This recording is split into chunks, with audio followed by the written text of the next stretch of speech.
Pemirsa, terima kasih Anda masih bersama kami di Tafsir Al-Misbah Spesial Maulid Nabi. Nabi Muhammad itu adalah bukti yang jelas yang sudah diberikan dari Allah. Dan hal-hal yang baik itu adalah sifat Nabi Muhammad. Hal-hal yang tidak baik tentu bukan berasal dari Nabi Muhammad. Kita akan lanjutkan uraian kita. Silakan Pak Quraisy. Baik. Saya katakan tadi masih perlukah? Kalau dulu itu penjelasan Al-Quran. Sekarang kan sudah maju orang. Apakah bisa sesuai kemajuan yang kita capai sekarang dengan ajaran Nabi Muhammad? Nah, di sini kita harus berkata, kita harus mengakui bahwa tidak mungkin lagi dewasa ini kita hidup dengan cara hidup orang lalu. Kalau mau cara hidup orang lalu, ada orang Nabi, ajaran Islam yang dibawa oleh Nabi Muhammad ini ada yang rinci, menyangkut hal-hal yang tidak terjangkau oleh nalar, dan ada juga prinsip-prinsipnya saja. Itu sebabnya Nabi Muhammad bersabda, Allah akan mengutus untuk setiap 100 tahun seorang atau satu kelompok yang memperbaharui rincian ajaran agama. Jadi kita tidak bisa hidup seperti orang dulu lagi. Kita tidak bisa paksakan orang seperti dulu lagi. Ada perkembangan masyarakat. Karena itu ajaran Islam ini, ajaran yang dibawa oleh Nabi Muhammad ini, kita bisa praktekkan sekarang sesuai dengan perkembangan budaya kita, sesuai dengan perkembangan ilmu, tetapi itu selama tidak bertentangan dengan prinsip-prinsip ajaran itu. Saya beri contoh. Nabi Muhammad mengajarkan tutup aurat. Bagaimana caranya tutup aurat?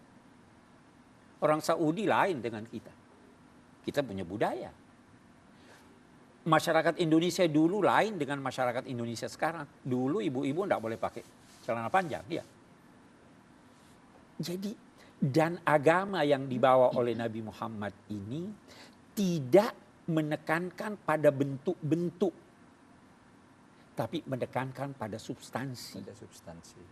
Substansinya bagaimana? Dia tidak berbicara tentang bagaimana bentuk suatu negara, republik atau kerajaan atau apa.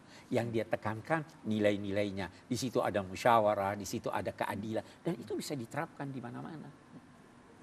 Pak Quraisy, ini ada problem yang saya kira perlu bukan problem lah ya. Catatan yang mungkin perlu kita sampaikan kepada masyarakat. Kan kalau kita melihat dari satu sudut misalnya munculnya gerakan-gerakan radikalisme di Indonesia. Itu yang mereka selalu berbicara atas nama Nabi Muhammad. Pokoknya harus ikut, saya kalau tidak ikut Nabi ini pedang, ini kamu saya sikat. Tapi yang lain Nabi tidak begitu. Nah, ketika mereka ini dipertemukan, ini kan masing-masing punya dalil. Ketika mereka melakukan tindakan keras misalnya, karena Nabi mengajarkan kita keras kepada orang yang tidak beriman katanya. Misal lalu dikatakan Muhammadur Rasulullah walladzina ma'ahu asyidda 'alal kuffar ruhama bainahum. Nah, ini kalau di Indonesia kita melihat kan ada dua pandangan ini yang kalau bertemu selalu tidak ketemu, selalu sama-sama punya dalil. Selalu sama-sama ini loh dalilnya Al-Quran. Yang satu bilang loh enggak, Al-Quran yang begini.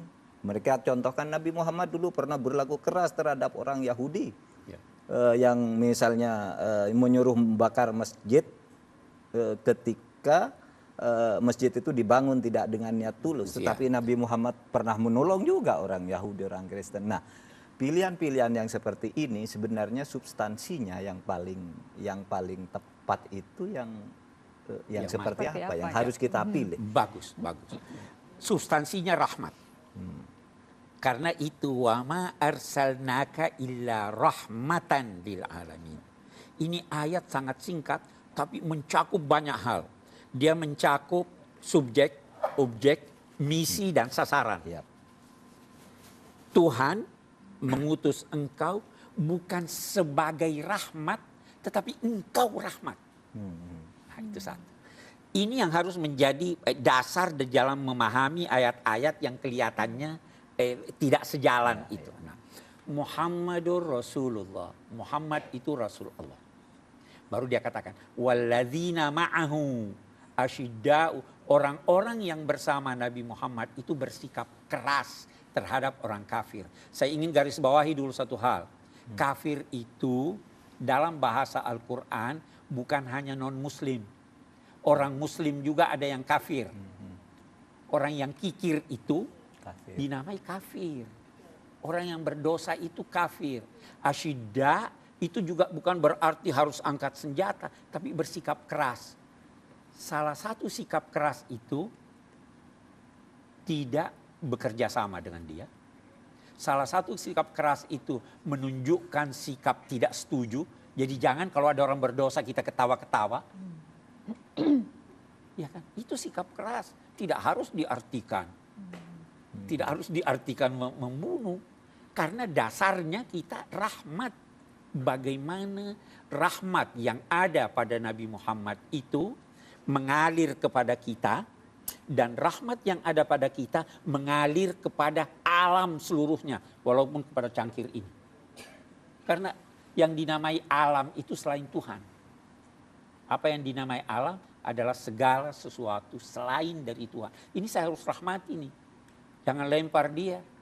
Ini saya harus rahmati. Kalau kotor saya harus cuci. Itu ajaran ini. Saya kira. Nanti kita lanjutkan kembali, Kita Pak. lanjutkan lagi. Kita diperintahkan agar kita percaya pada Nabi. Bahkan bukan hanya sekadar percaya, tapi juga mengikuti Nabi. Namun untuk mengikuti Nabi pun diperlukan dengan kecerdasan. Kita akan kembali pemirsa setelah yang satu ini. Tetaplah di Tafsir Al-Misbah Spesial Maulid Nabi.